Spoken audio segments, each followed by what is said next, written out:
ನಾವು ತೆಗೆದುಕೊಳ್ಳುವ ಆಹಾರ ಒಂದು ಮುಖ್ಯವಾದ ಪಾತ್ರವನ್ನು ನಿರ್ವಹಿಸುತ್ತದೆ.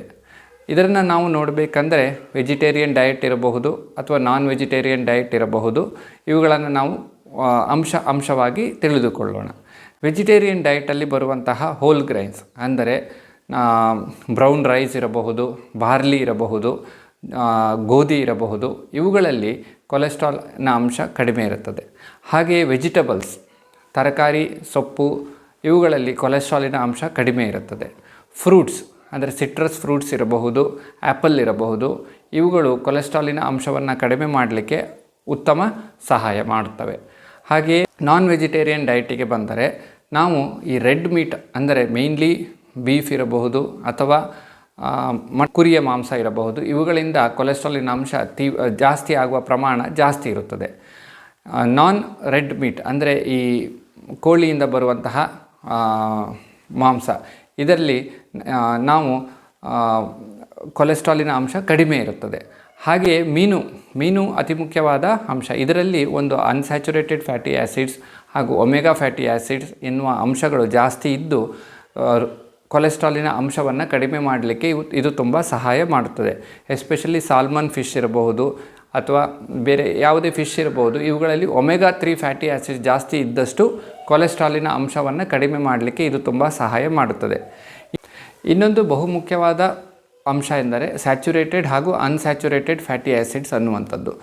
ಈ ಸ್ಯಾಚುರೇಟೆಡ್ ಫ್ಯಾಟಿ ಆ್ಯಸಿಡ್ಸ್ ಯಾವ ಆಹಾರ ಪದಾರ್ಥಗಳಲ್ಲಿ ಜಾಸ್ತಿ ಇರುತ್ತವೆ? ಇವು ಪ್ರೊಸೆಸ್ಡ್ ಫುಡ್ ಇರಬಹುದು ಅಥವಾ ಡೈರಿ ಪ್ರಾಡಕ್ಟ್ಸ್ ಇರಬಹುದು ಅಥವಾ ಪ್ಯಾಕೇಜ್ಡ್ ಫುಡ್ಸ್ ಇರಬಹುದು. ಇವುಗಳಲ್ಲಿ ಜಾಸ್ತಿ ಇರುತ್ತದೆ. ಇದನ್ನು ಆದಷ್ಟು ನಾವು ಅವಾಯ್ಡ್ ಮಾಡಬೇಕು.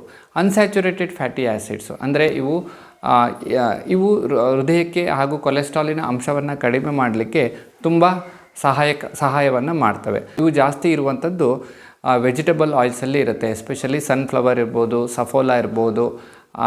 ಈ ಆಯಿಲ್ಗಳಲ್ಲಿ ಈ ಎಣ್ಣೆಗಳಲ್ಲಿ ಅನ್ಸ್ಯಾಚುರೇಟೆಡ್ ಫ್ಯಾಟಿ ಆ್ಯಸಿಡ್ಸ್ ಕಡಿಮೆ ಇರುತ್ತದೆ.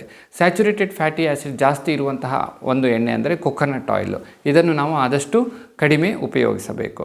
ಇನ್ನೊಂದು ಅತಿ ಮುಖ್ಯವಾದ ಅಂಶ ಟ್ರಾನ್ಸ್ ಫ್ಯಾಟಿ ಆ್ಯಸಿಡ್ಸ್. ಈ ಟ್ರಾನ್ಸ್ ಫ್ಯಾಟಿ ಆ್ಯಸಿಡ್ಸು ನಮ್ಮ ದೇಹದಲ್ಲಿರುವಂತಹ ಕೊಲೆಸ್ಟ್ರಾಲಿನ ಅಂಶವನ್ನು ತುಂಬ ಜಾಸ್ತಿ ಮಾಡುತ್ತೆ ಹಾಗೂ ಹಾನಿಕಾರಕ. ಇದು ಫಾಸ್ಟ್ ಫುಡ್ಸ್ಗಳಲ್ಲಿ, ಡೈರಿ ಪ್ರಾಡಕ್ಟ್ಸ್ಗಳಲ್ಲಿ, ಐಸ್ ಕ್ರೀಮ್ಗಳಲ್ಲಿ ಜಾಸ್ತಿ ಇರುತ್ತೆ. ಇದನ್ನು ಆದಷ್ಟು ನಾವು ಅವಾಯ್ಡ್ ಮಾಡಬೇಕು. ನಮ್ಮ ಕೊಲೆಸ್ಟ್ರಾಲಿನ ಅಂಶವನ್ನು ಕಡಿಮೆ ಮಾಡಲಿಕ್ಕೆ ಇನ್ನೊಂದು ಮುಖ್ಯವಾದ ನಮ್ಮ ಜೀವನ ಶೈಲಿ ಅಂದರೆ ನಮ್ಮ ಎಕ್ಸಸೈಸ್ ಇರ್ಬೋದು. ಇದು ಅತಿ ಮುಖ್ಯವಾಗಿ ಬೇಕು. ಯಾವ ಎಕ್ಸಸೈಸ್ಗಳಿಂದ ಅಥವಾ ಯಾವ ದೈಹಿಕ ಶ್ರಮಗಳಿಂದ ಕೊಲೆಸ್ಟ್ರಾಲಿನ ಅಂಶ ಕಡಿಮೆ ಆಗುತ್ತದೆ? ಮೇಯ್ನ್ಲಿ ಸ್ವಿಮ್ಮಿಂಗ್ ಇರ್ಬೋದು, ಸೈಕ್ಲಿಂಗ್ ಇರ್ಬೋದು, ಫಾಸ್ಟ್ ವಾಕಿಂಗ್ ಇರ್ಬೋದು, ಜಾಗಿಂಗ್ ಇರಬಹುದು. ಈ ಎಕ್ಸಸೈಸ್ಗಳಲ್ಲಿ ನಮ್ಮ ದೇಹದಲ್ಲಿರುವ ಕೊಲೆಸ್ಟ್ರಾಲಿನ ಅಂಶವನ್ನು ನಾವು ಕಡಿಮೆ ಮಾಡಿಕೊಳ್ಳಬಹುದು.